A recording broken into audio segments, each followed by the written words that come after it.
오늘은 부활 후 첫 주일입니다. 이렇게 예배에 오신 교회 여러분을 진심으로 환영합니다. 우리 다 함께 묵도하심으로 하나님께 예배 드리겠습니다.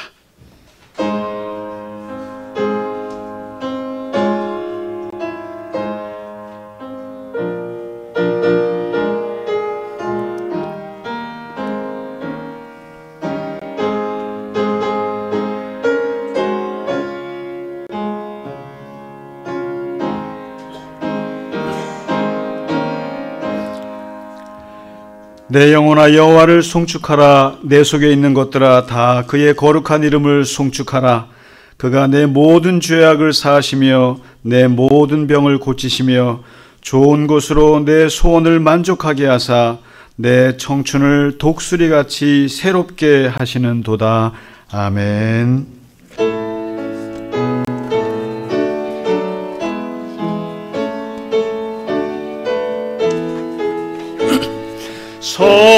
성도여 다 함께 할렐루야 아멘. 주 찬양하여라 할렐루야 아멘. 주 보좌 앞에서 택하신 은혜를 다 찬송하여라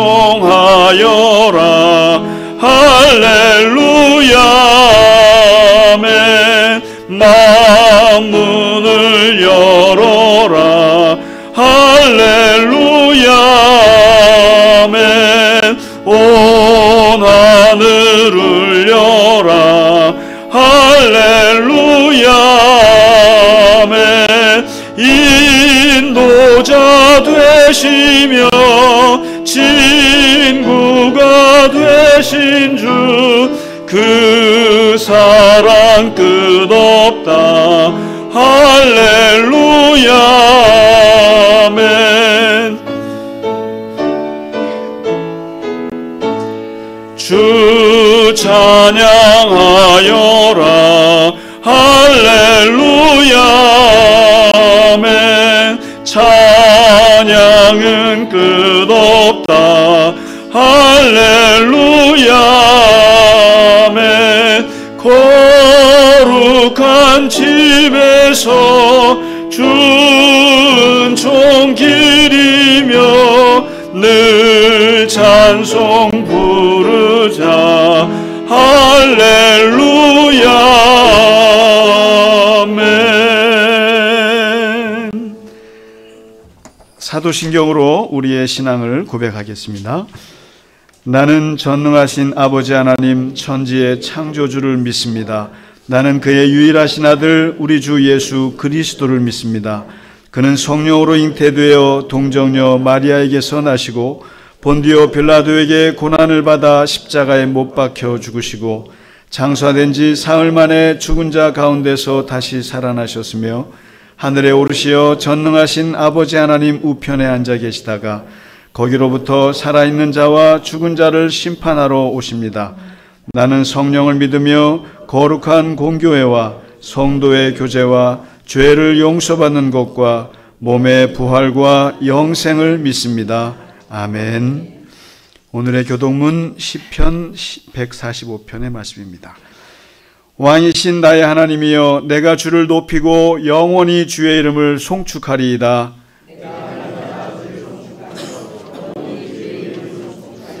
여호와는 위대하시니 크게 찬양할 것이라. 그의 위대하심을 측량하지 못하리로다.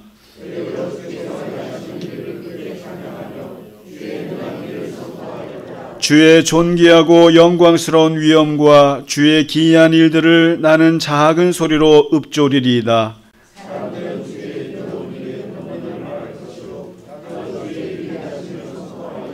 그들이 주의 크신 은혜를 기념하여 말하며 주의 의를 노래하리이다.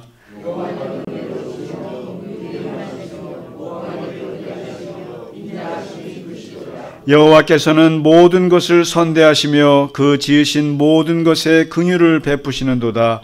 여호와여 주께서 지으신 모든 것들이 주께 감사하며 주의 성도들이 주를 송축하리이다. 아멘.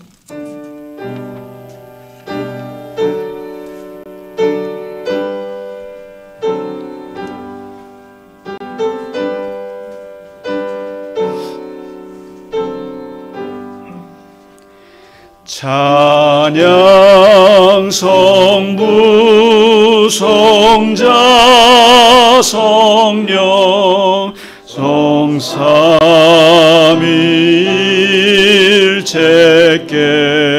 성삼위일체께 영원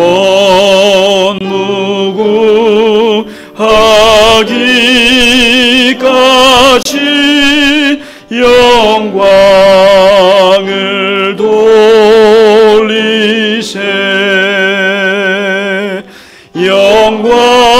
영광을 돌리세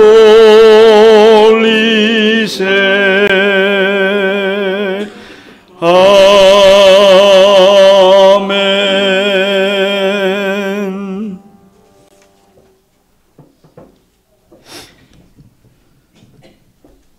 사랑의 하나님, 길었던 꽃샘 추위로 움츠렸던 꽃망울이 만개하는 따뜻한 봄날이 왔습니다. 변해가는 아름다운 풍경들을 바라보며 세상 모든 만물의 이치가 하나님 뜻에 있다고 우리에게 말씀해 주시는 것 같습니다. 저희는 모든 근심 걱정 어깨에 지고 원망도 하지만 교회에 나와 다 내려놓고 기도하게 하시니 감사드립니다. 아멘. 용서하시는 하나님, 저희들의 잘못과 고통을 기억해 주시고 사랑으로 함께 하시니 감사합니다. 주님, 성 프란치스코 교황님의 선종을 애도하며 영원한 안식과 평안이 함께 하시기를 바랍니다. 마지막 날까지 간절히 기도하시고 염원하시던 세계의 평화가 속히 이루어지게 하옵소서. 저희 나라도 정쟁을 멈추고 하루속히 안정되어 새로운 지도자와 함께 평화롭게 발전되어 나아가는 참 민주주의의 국가로 거듭나기를 간절히 바랍니다. 산불과 재난, 질병으로 고통속에 있는 국민들도 회복시켜 주시옵소서. 주님, 저희 갈릴리 겨자나무 교회를 사랑하시어 자리가 채워지며 새로운 교우들이 늘어감을 감사드립니다. 공동체의 기쁨을 만끽하게 하시고 그들의 기도에 응답받는 교회 새 생활이 되시기를 바랍니다. 저희 목사님 영육을 강건케 돌보아 주시고 주님 항상 동행하시어 부족함이 없게 하여 주시옵소서. 오늘 말씀에 감동되어 치유받고 응답받는 시간 되게 하옵소서. 멀리서 수고하시는 선교사님들의 사역들도 잘 이루어지기를 바랍니다. 전교인 찬양을 높이 받으시고 저희의 기도에 응답하소서. 모두에게 건강 주시고 나날이 성장하는 저희 모습이 되게 하여 주시옵소서. 이 모든 말씀을 예수님 이름 받들어 간절히 기도합니다. 아멘.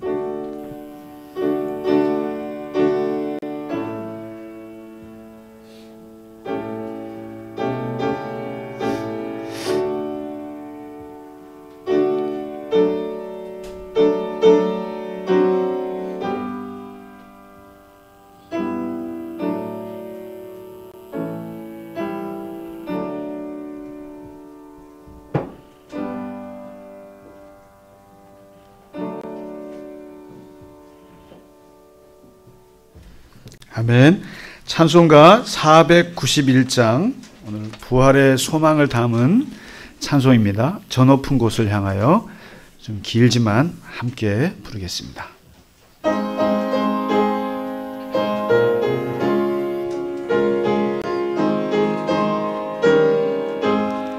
저 높은 곳을 향하여 날마다 나아갑니다.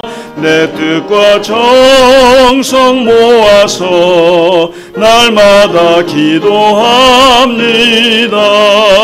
내 주여 내 맘 붙드사 그곳에 있게 하소서. 그곳은 빛과 사랑이 언제나 넘치옵니다.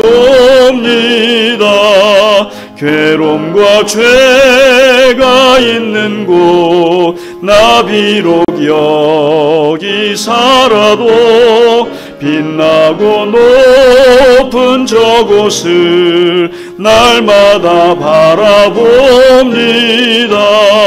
내 주여 내 발 붙드사 그곳에 있게 하소서. 그곳은 빛과 사랑이 언제나 넘치옵니다. 의심의 안개 거치고 근심의 구름 없는 곳, 기쁘고 참된 평화가 거기만 있사옵니다. 내 주여 내 맘 붙드사 그곳에 있게 하소서. 그곳은 빛과 사랑이 언제나 넘치옵니다. 험하고 높은 이 길을 싸우며 나아갑니다. 다시금 기도하오니 내 주여 인도하소서. 내 주여 내 맘 붙드사 그곳에 있게 하소서. 그곳은 빛과 사랑이 언제나 넘치옵니다.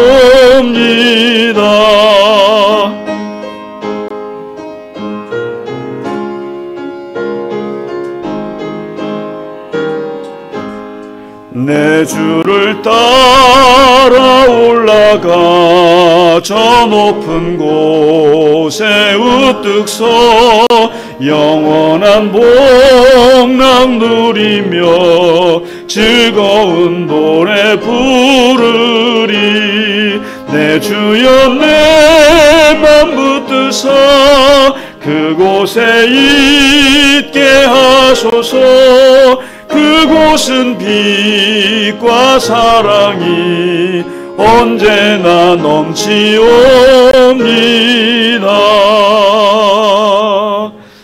아멘. 이 찬송 좋지 않아요? 이게 사실은 장례식 때만 주로 부르는데 장례식 때도 잘 못 불러요. 너무 길어서 5절까지 있으니까 잘 이게 선정을 못 하거든요. 근데 오늘 정말 오랜만에 예배 중에 불렀는데 사실은 저는 그렇습니다. 찬송가들 중에 제일 은혜로운 게 장례식 찬송가인 거 아세요? 이게 다 소망이에요. 내세에 대한 소망을 담은 찬송가들이 주로인데 저는 그 찬송들이 사실 이렇게 가슴에 제일 이렇게 와요. 굉장히 참 좋습니다. 그래서 오늘 이 평소에 워낙 좋아하던 찬송을 오늘 5절이라 좀 길어할 텐데 어떻게 했는데 너무 금방 하신 것 같아요. 자주 했으면 좋겠습니다. 교회 소식을 몇 가지 알려드리겠습니다. 오늘은 부활 후 첫 주일입니다. 이제 부활하신 후에 예수님이 40일을 땅에 계세요. 40일을 계시고 이제 승천하세요. 그리고 제자들이 열흘 동안 기도하다가 이제 성령을 받죠. 그게 오순절이거든요. 그래서 오순절은 50일이라는 뜻입니다. 그래서 예수님이 부활하시고 50일 후에 성령을 받아요. 그래서 지금 이제 이번 주부터 이제 오순절 성령 강림 주일까지 이 50일 동안은 주님과 우리가 같이 부활의 주님을 같이 이 땅에서 사는 기간입니다. 그래서 그런 교회력을 좀 같이 기억하시면서 하시면 좋겠고요. 먼저 오늘은 공동체 고백주일이기도 합니다. 우리가 마지막 주에는 우리 교회가 5년 전에 생겨날 때 우리가 이런 교회가 되기를 바랍니다라는 가치의 선언입니다. 가치 선언. 우리의 것을 만들었는데 매달 하지 못하고 한 달은 이걸 하고 한 달은 우리 교가를 부르고 이렇게 했는데 오랜만에 공동체 고백문을 한번 좀 보시겠어요? 이게 십계명처럼 만들었는데 율법은 아닙니다. 그리고 1번에서 5번까지는 하나님과의 관계를 얘기한 거예요. 그리고 6번부터 10번은 우리 공동체 안에서 사람과의 관계에 대한 이야기입니다. 그래서 한번 오늘 오랜만에 같이 공동체 고백문을 같이 읽도록 하겠습니다. 제가 제목을 읽으면 쭉 문장을 읽으시면 되겠습니다. 공동체 고백문. 삼위일체. 우리는 하나님을 우리의 아버지로, 예수님을 우리를 구원하신 그리스도로, 성령님을 우리 안에서 일하시는 보혜사로 고백합니다. 교회. 우리는 교회의 머리가 그리스도이시며 우리는 그의 몸이며 교회의 하늘문을 여는 천국 열쇠와 음부의 권세를 이기는 능력을 주셨음을 믿습니다. 예배. 우리는 참된 예배자를 찾으시는 아버지 하나님께 영과 진리로 예배합니다. 말씀. 우리는 너그럽고 간절한 마음으로 말씀을 받고 이것이 그러한가 하여 날마다 성경을 읽고 묵상합니다. 기도. 우리는 은밀한 중에 보시고 갚으시는 아버지 하나님께 은밀하고 간절하게 기도합니다. 나눔. 우리는 한 마음과 한 뜻으로 하나님의 말씀과 삶을 나누며 물질을 나누고 기쁨과 슬픔을 함께 나눕니다. 섬김. 우리는 오른손이 하는 것을 왼손이 모르게 섬기며 오직 하나님만이 인정해 주시기만을 소망합니다. 겸손. 우리는 겸손히 하나님의 사랑을 입으며 낮아짐이 천국에서 높아지는 길임을 항상 기억합니다. 선교. 우리는 헌금의 10%를 교회 안과 밖에 구제와 선교를 위한 겨자나무 열매 기금으로 드립니다. 포용. 우리는 새로운 가족을 환대하며 차별 없이 사랑함으로 하나님의 나라의 아름다운 숲을 가꿉니다. 아멘. 네. 자, 핸드폰은 꺼주시면 감사하겠습니다. 오늘 그 반가운 소식, 반갑죠? 오늘 새로 오신 분을 소개해 드리겠습니다. 우리, 김성한 형제님이 파주에서 오세요. 파주 운정에서 오시는데, 우리 누가 봐도 딱 보니까 쌍둥이라고 해도 뭐라고 하지 않을 것 같아요. 누굴까요? 동생 같기도 하고 형님 같기도 하고. 네. 형님이 오셨어요. 저는 형님 전도하는 분은 처음 봤어요. 네, 우리 김성한 형제님이면은 우리 김성덕 형제님이십니다. 미국에서 오래 생활하셨다고 들었는데, 네, 반갑습니다. 네.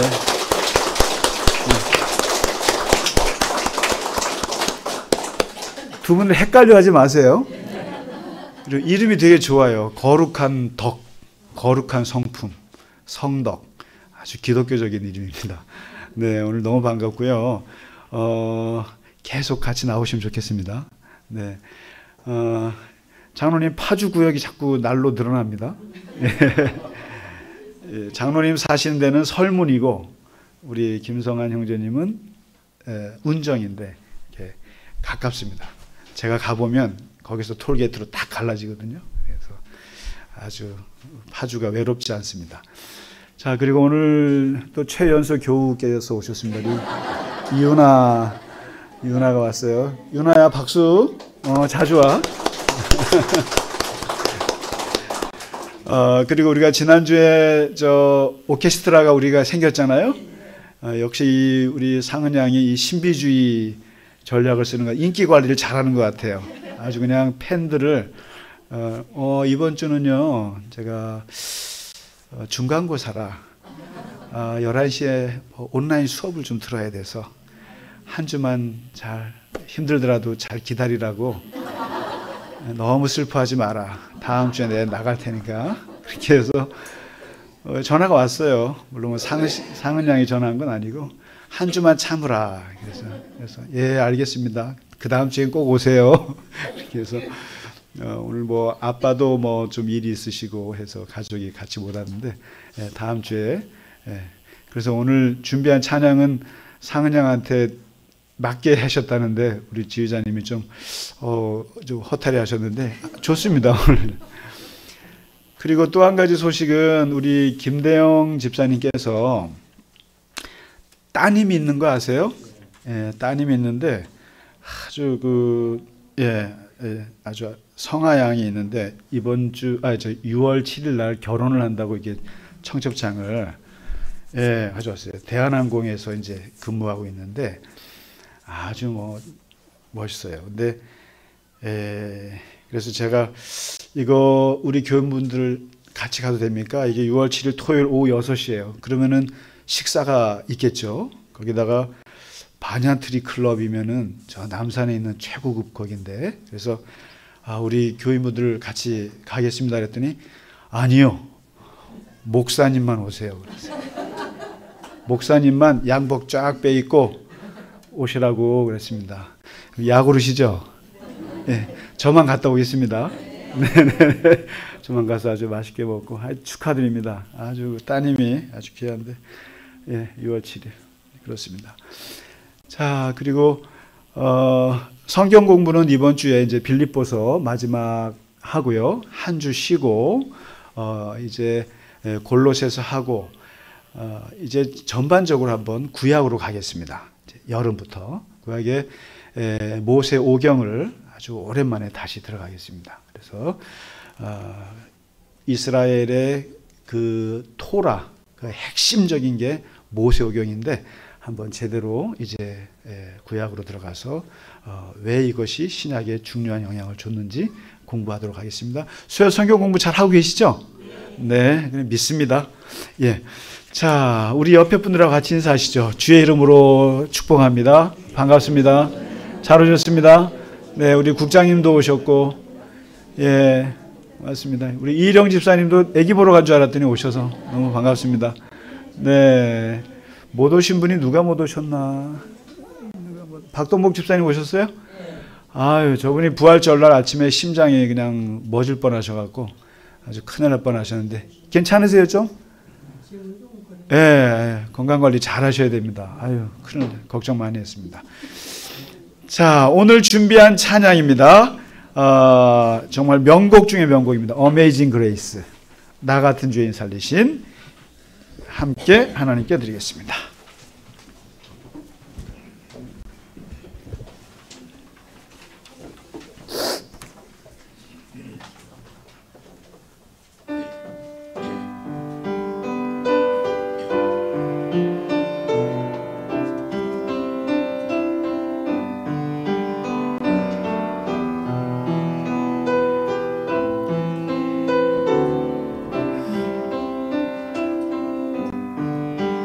나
감사합니다.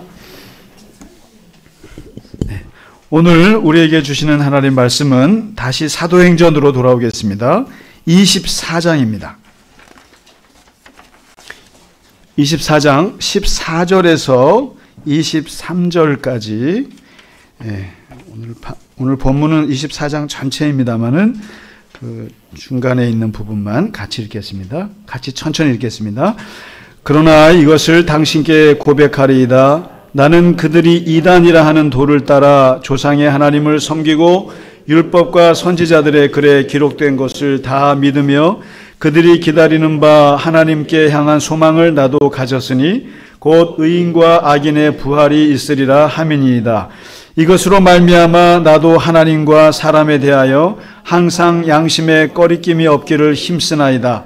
여러 해 만에 내가 내 민족을 구제할 것과 재물을 가지고 와서 드리는 중에 내가 결례를 행하였고 모임도 없고 소동도 없이 성전에 있는 것을 그들이 보았나이다.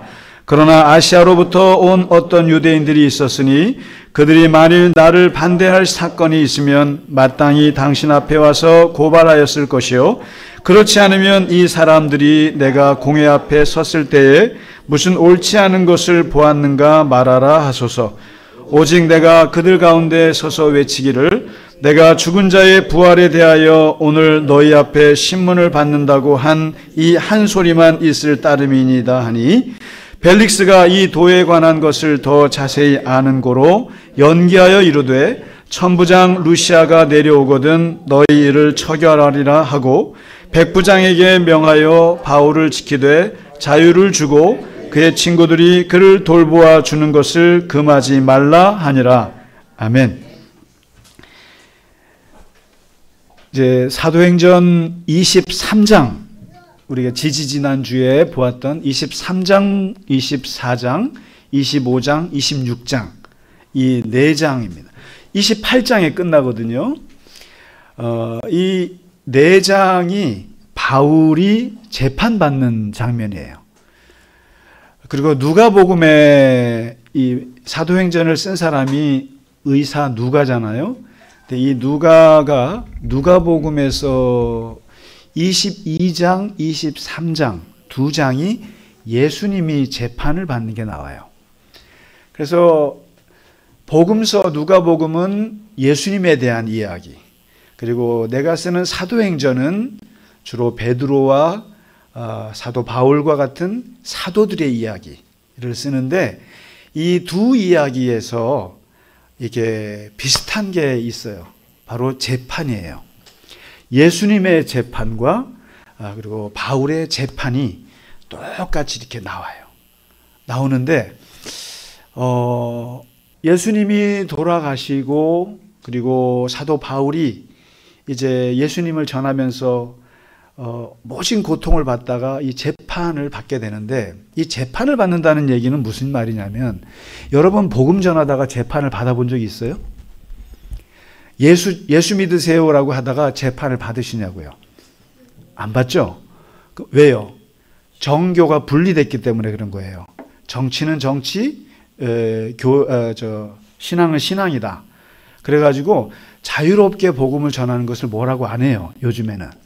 그런데 2000년 전에는 정치와 종교가 붙어 있는 사회예요. 이게 떨어지지가 않는데 그러다 보니까 예수님이 하나님 나라를 전하다가 결국 정치적으로 이제 걸려서 돌아가신 거거든요. 이게 다 엮여 있어요. 그런데 예수님이나 바울이나 비슷한 건 뭐냐면은 먼저 종교 재판을 받습니다. 유대 사회니까. 유대 사회의 산헤드린 공회 종교 재판을 받아요. 근데 종교 재판은 사형을 언도할 수가 없어요. 아무리 하나님을 욕해도 죽여서, 왜냐하면 식민지니까. 그래서 어디로 가야 되냐면은 로마 제국에서 온 총독 앞에서 재판을 받아야 돼요. 거기가 실정법이에요. 거기서 이제 사형을 언도할 수가 있어요. 그래서 예수님이나 바울이나 똑같이 산헤드린, 우리가 지지난주에 봤던 건 산헤드린에서 아나니아 대제사장 앞에서 받지 않습니까? 받고 여기서 끝나지 않고 총독 앞으로 와요. 예수님은 빌라도 앞에서 받으셨고, 그리고 오늘 사도 바울은 벨릭스 총독이라는 사람 앞에서 재판을 받아요. 이건 같아요. 그리고 똑같이 이 총독들이 재판을 할 때 항상 정의의 관점에서 보지 않습니다. 진짜 이 사람이 법적으로 옳으냐 그르냐로 판단하지 않고 여론을 봐요. 다시 말해서 법치가 아니라 눈치예요. 눈치로 사람을 판단해요. 그래서 총독 이제 빌라도나 오늘 바울을 재판하는 벨릭스나 아무리 봐도 죄가 없어요. 죄가 없는데 여론이 아주 죽일 것 같아요. 그래서 할 수 없이 빌라도도 예수님을 사형을 언도한 거예요. 자, 그럼 오늘 벨릭스 총독은 바울을 어떻게 할 것인가? 한번 좀 이따 보시죠. 사형을 언도할까? 어쨌든 여론에 민감하다는 거예요. 이거 비슷해요. 그런데 예수님과 바울의 재판을 자세히 보면은 차이가 몇 가지가 있어요. 예수님의 재판은요, 순식간에 끝났습니다. 그냥 하루 만에 그냥 끝나서 바로 돌아가셔요. 뭐 그냥 재판이랄 것도 없어요. 완전히 뭐 인민재판이라고 그래야 되나? 한밤중에 시작해서 순식간에 해서 그냥 아침 9시에 그냥 십자가에 걸리시고 오후 3시에 6시간 만에 돌아가셨으니까 일사천리입니다. 그런데 바울은 재밌어요. 재판이 안 끝나요. 질질 끌어요. 그래서 2년 걸립니다. 2년 동안 질질 끌어요. 이게 다르고 변론 태도가 달라요. 예수님은 죽음을 각오하신 분이었어요, 사실. 그래서 매우 소극적인 변론을 하세요. 이거 많이 하지 않습니다. 복음서를 보세요. 근데 바울을 보세요. 제가 몇 줄을 설교를 해야 될 만큼 변론이 길어요. 얼마나 기냐면 심지어는 자기 간증까지 해요. 법정에서. 내가 언제 태어났고 어디서 태어났고 바리새인이고 그리고 막 거기 듣는 배심원들을 막 흔들어 놔요. 막. 그러놓고 막 온갖 해서 아주 적극적으로 심지어는 재판하고 있는 총독을 전도까지 합니다. 전도까지 해요. 왕을 막 전도를 합니다. 그러니까 막 변론이 바울은 뭐 어마어마합니다. 예수님하고는 비교가 안 돼요. 그리고 변론 내용의 핵심은 예수님은 하나님 나라예요. 내 나라는 이런 나라가 아니야. 그런데 이 나라라는 말에 예수님은 걸린 거예요. 그럼 너 왕이네? 그래서 예수님의 죄패가 유대인의 왕이에요. 정치범이에요, 정치범. 그러니까 예수님은 살고자 했다면 그런 식으로 변론하시면 안 되는 거예요. 나라 얘기를 하면 어떻게 해요? 왕 얘기를 하면 어떻게 합니까? 근데 바울의 변론의 핵심은 부활이에요. 죽은 자의 부활. 이 부활을 얘기하니까 이거는 누가 봐도 죄가 안 돼. 아니 뭐 죽어서 일어난 일을 뭐 가지고 우리가 굳이 재판할 필요가, 이게 이제 그런 거죠. 그리고 재판 결과가 어떻겠어요? 그러면 지금 예수님은 누가 봐도 이건 죽는 거예요. 일사천리에다가 변론도 별로 안 하시는 데다가 내용도 나라 얘기를 하니까 이거는 십자가에 돌아가시고. 근데 바울의 재판의 결과는 어떻게 되는지 아세요? 야, 모르겠다. 질질질 끌어. 2년을 끌어옵니다. 그리고 결국엔 죽기는 뭘 죽어요? 로마로 가게 됩니다. 로마로 가게 되는 걸로 끝나요.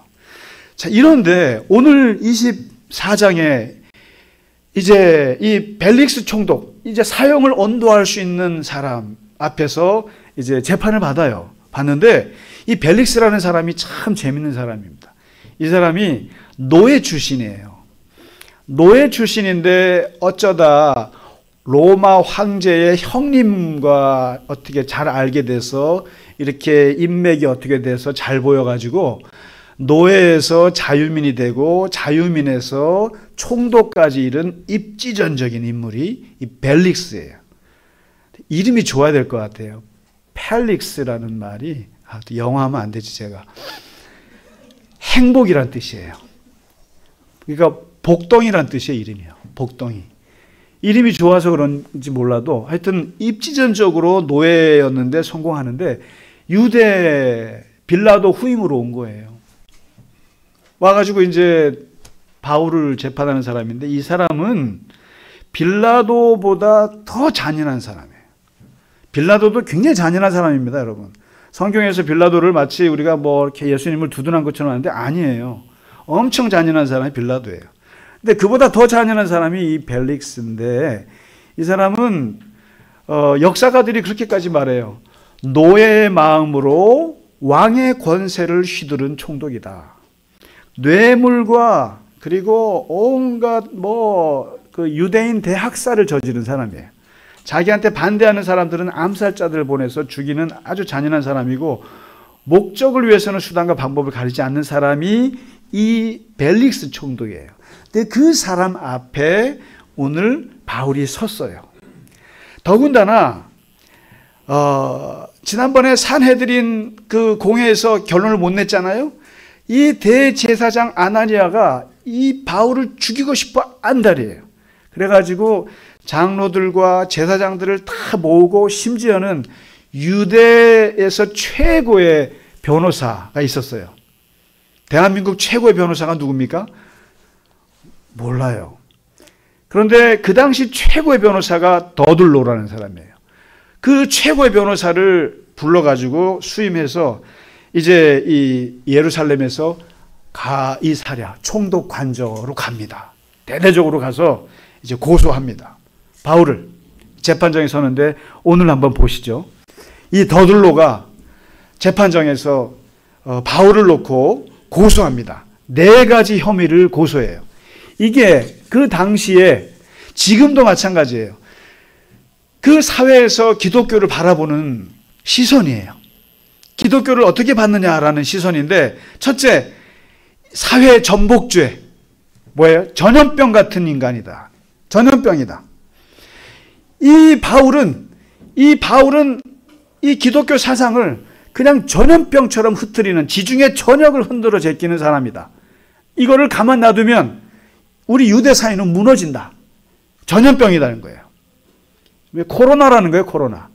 팬데믹이다. 얘는 놔두면 안 된다.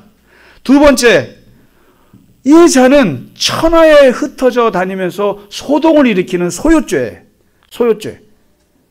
막 사회를 혼동시킨다. 혼란을 일으키는 사람이다.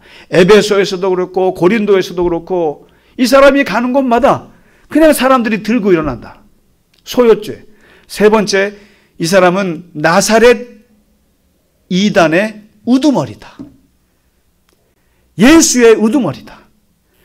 그래서 이단죄로 걸었어요. 그리고 마지막 4번째가 성전에 들어가갖고 엉뚱한 짓을 한다. 성전에 들어가가지고 이방인을 데리고 들어가갖고 거기서 이상한 짓 한다. 그래서 성전 모독죄를 걸었어요. 이렇게 하니까 예수님 같으면 어떻게 하겠어요? 가만히 계셨을 거예요. 그런데 바울이 누굽니까? 우리 같은 사람이잖아요. 억울한 건 못 참아요. 그리고 바울이 왜 변론에 말이 많은지 아셔야 돼요. 왜 여기서 죽지 않고 살려고 했는지를 아셔야 돼요. 바울이, 우리가 빌립보서나 이렇게 공부하면서 느끼잖아요. 나는 죽는 게 차라리 좋겠어. 나는 육신으로 사는 게, 생각해 보세요.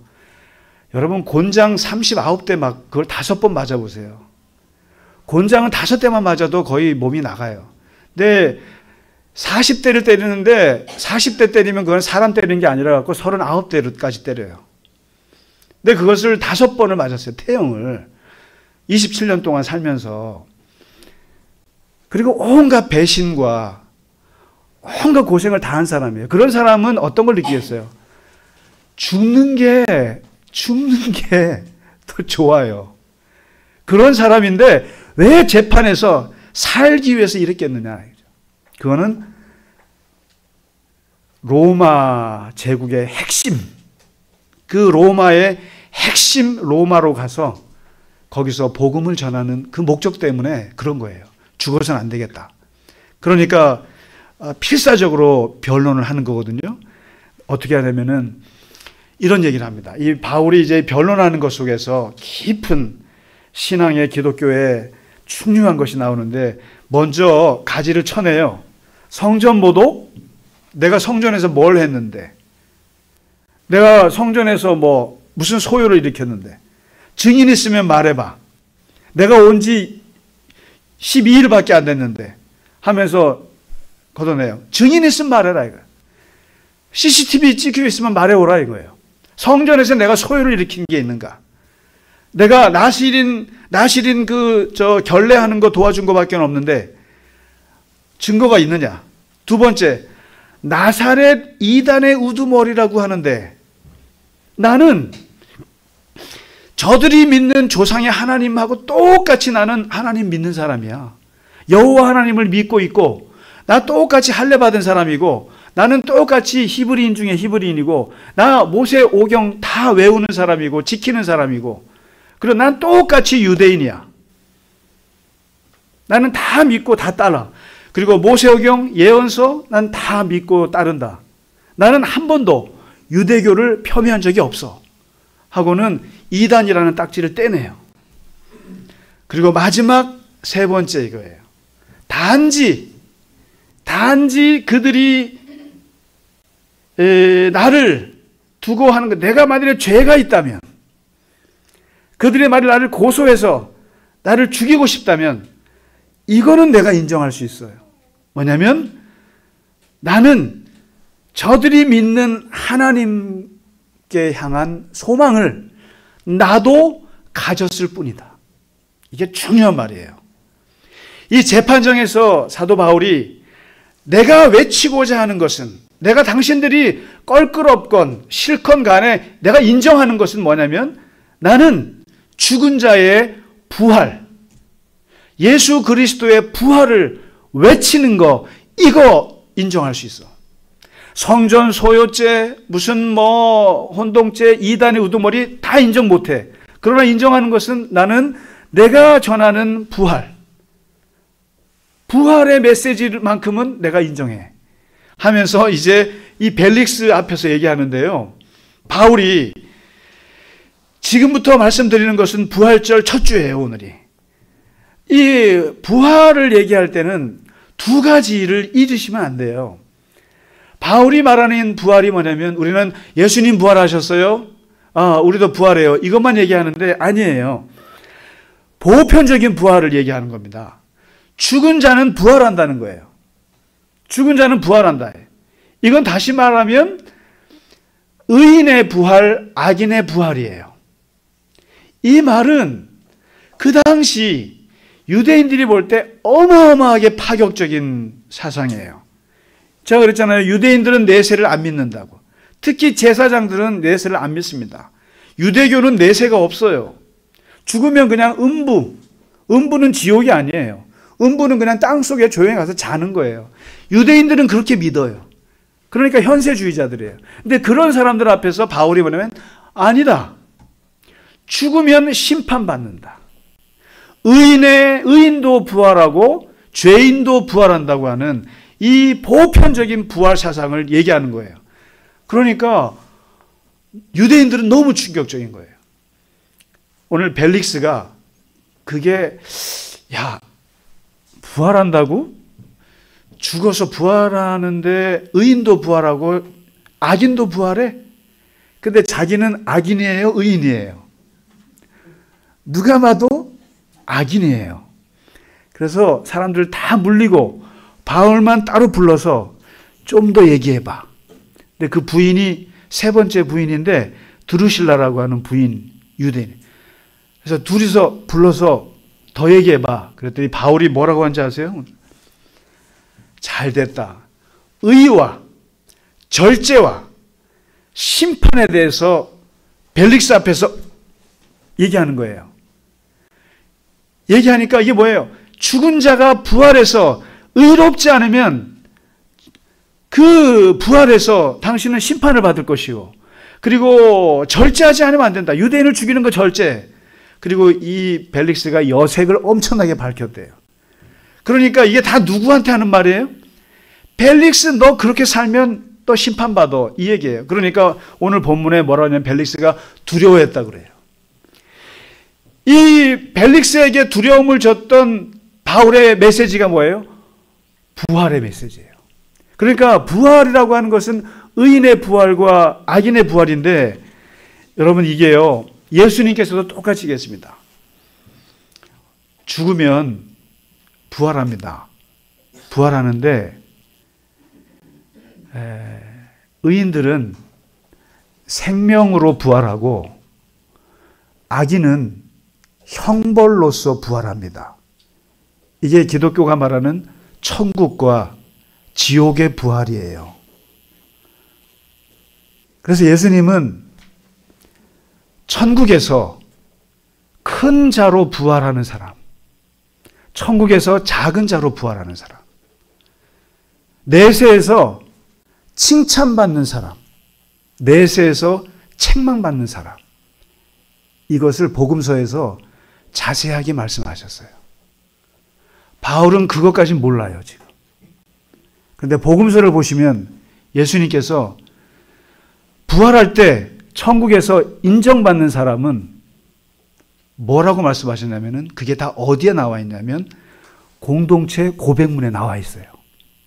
공동체 고백문 6번, 7번, 8번, 9번, 10번이 천국에서 인정받는 사람들이 이 땅에서 사는 방법에 대해서 말한 거예요.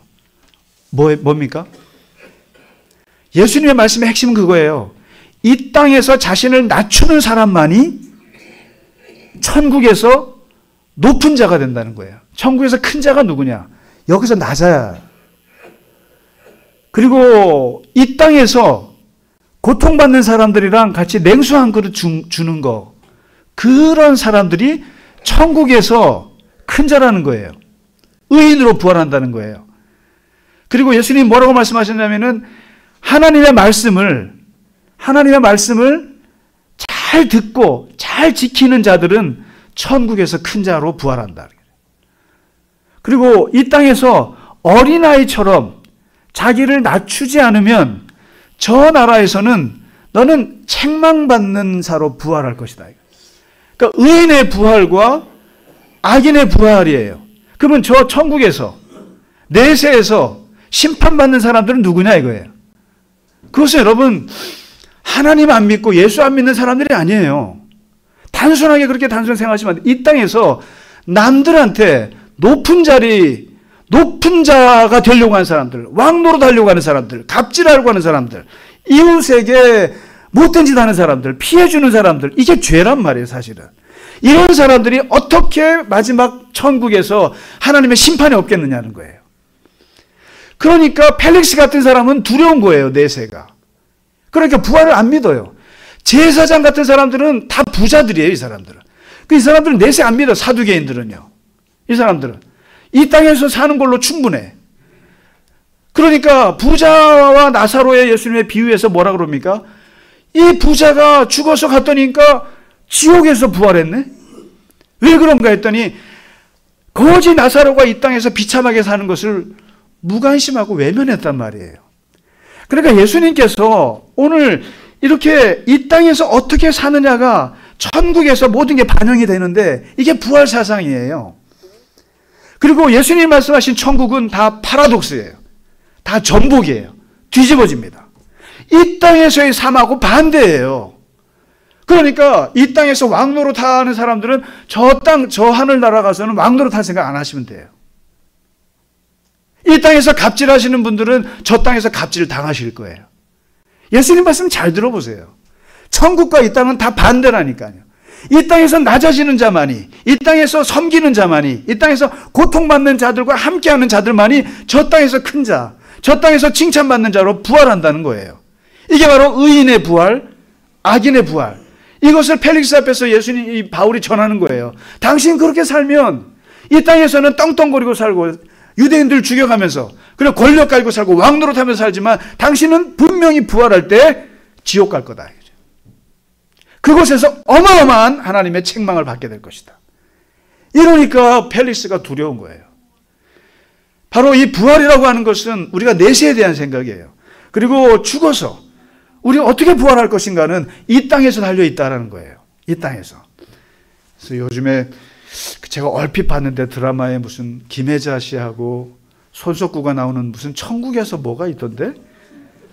뭐 한두 편 봤어요. 근데 뭐 완전히 기독교 천국을 왜곡하긴 했는데 왜곡해서 뭐 개들도 막 사람으로 막 그러고 그러더만요. 근데 거기서 분명히 하나 맞는 건 하나 있어요. 뭐냐면 참 재밌는 게 그 천국에서의 생활은 이 지상에서 네가 살 때 쌓아놨던 포인트 갖고 사는 거야. 근데 그 포인트가 뭐냐면은 남에게 잘해주고 선행을 베풀고 했던 것들이 다 포인트가 쌓여서 그걸로 지금 여기서 떵떵거리며 살 수 있는 거야. 이 얘기에 제가 깜짝 놀랐어요. 그 예수님이 하신 말씀이거든요. 예수님이 보물을 어디다 쌓아둘래? 하늘에 쌓아두라 그랬어요. 이게 포인트 적립이에요. 쿠폰이에요. 마일리지 쌓는 거란 말이에요. 그러니까 우리가 굳이, 그래서 유대인들이 뭐라 하냐면은 마지막 나라에서 마지막 하나님 앞에서 남는 건 뭐냐?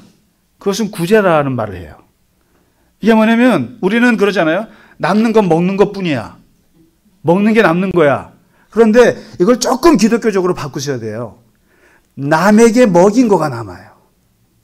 남에게 베푼 게 저기에서 남는다 이 말이에요. 그게 포인트라는 거예요. 그게. 그러니까 이거는 분명한 거예요. 이게 부활 사상 속에, 부활의 신앙 속에 있는 거예요. 이게 바울이 얘기하는 거예요. 그리고 마지막 두 번째 부활을 이것만 얘기하는 게 아니에요. 두 번째 진짜 기독교의 부활은 바로 그리스도의 부활이에요. 그리스도의 부활. 우리가 진정으로 그 나라에 가서 정말로 의인으로 부활할 수 있는 방법은 무엇이냐? 그리스도의 부활에 참여하는 거라는 거예요, 이게. 그래서 뭐라고 하냐면 예수님은 잠자는 자들의 첫 열매가 되셨고, 그리고 이분이 부활하셨기 때문에 우리가 부활할 수 있는 거라는 거예요. 그리고 부활하신 예수님과 우리가 하나가 되는. 그래서 부활신앙을 갖는다는 얘기는 바로 그거예요. 우리가 예수와 함께 부활의 능력을 힘입는 걸 말하는 거죠. 그래서 우리가 마지막 의인이 부활할 때, 죽어서 부활하실 때 어떻게 부활할 것인가? 그리스도와 함께 부활하는, 그리스도와 함께, 그리고 그분의 부활을 힘입어서 우리가 부활하는 거거든요. 이 두 가지 얘기를 바울이 재판정에서 하는 겁니다. 무섭게 하는 거예요, 이거를. 그래서 오늘 부활 후 첫 주입니다. 첫 주인데 이 부활의 신앙이 얼마나 중요한가. 모든 죽은 자들은 다 부활합니다. 그리고 우리 그리스도인은 예수와 함께 부활합니다. 그걸 믿으시고 우리가 부활의 능력을 힘입어서 오늘도 살아가시기를 주의 이름으로 축원합니다. 우리 같이 찬양 드리고 예배 마치겠습니다.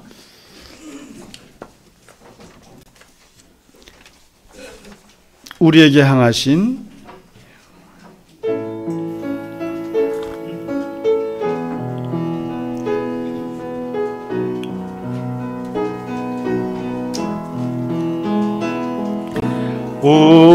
우리에게 향하신 여호와의 진자하심이 크고 크도다 크시도다 크고 크도다 크시도다 우리에게 향하신 여호와의 진실하심이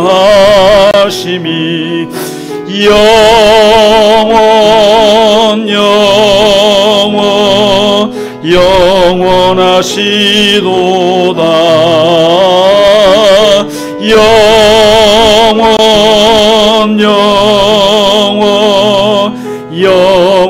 영원하시도다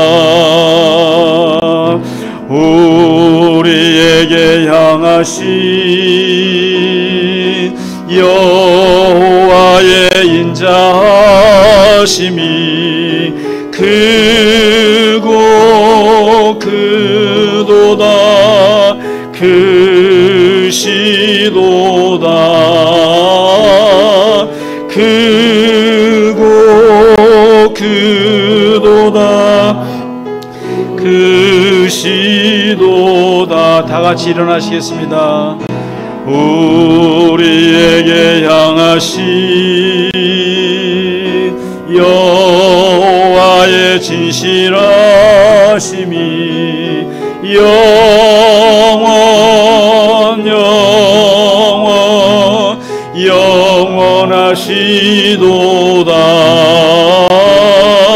영원하시도다.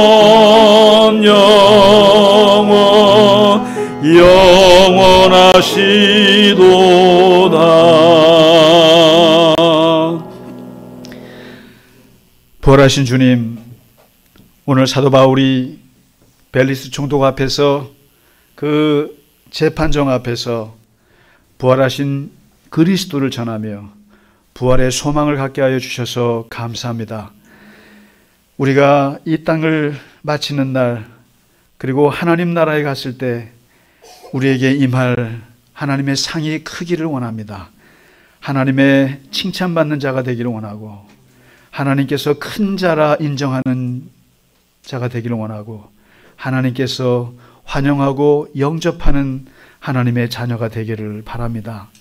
아버지 하나님, 우리가 이 땅에서 하나님 낮아지는 삶을 살게 하시고, 이 땅에서 섬기며, 그리고 이 땅에서 주의 말씀 안에서 의인의 삶을 살아갈 수 있도록 도와주시옵소서. 그러기 위해서 부활하신 주님의 능력이 우리에게 필요하고, 그리고 부활하신 주님의 능력을 힘입어서 이 땅을 승리하며 힘있게 살아갈 수 있도록 도와주시옵소서. 우리가 그리스도의 부활을 믿고 그리스도의 부활과 함께하며 그 그리스도의 부활에 참여하는 삶을 순간순간 매일매일 살아가게 하셔서 이 땅에서 하나님 안에서 행복하고 기쁘며 주님 안에서 능력 가운데 살아갈 수 있는 우리 갈릴리 겨자나무 교회의 모든 교우들이 되게 하여 주시옵소서. 이 시간 주 앞에 드린 예물 위에도 하나님 복 주시고 우리의 삶의 형통을 주시며, 하나님께서 물질적으로 부족함이 없도록 하나님께서 다스리게 하시고 능력 있게 하여 주시옵소서. 이제는 우리 주 예수 그리스도의 크신 은혜와 하나님 아버지의 지극하신 사랑하심과 성령님의 감화, 감동, 위로와 교통하심이 오늘 주님께 예배하고 이제 세상 속에서 주와 더불어 부활하신 주님과 살아가기를 원하는 모든 우리 교우들 머리 위에 이제로부터 영원까지 함께 하시기를 간절히 축원하나이다. 아멘.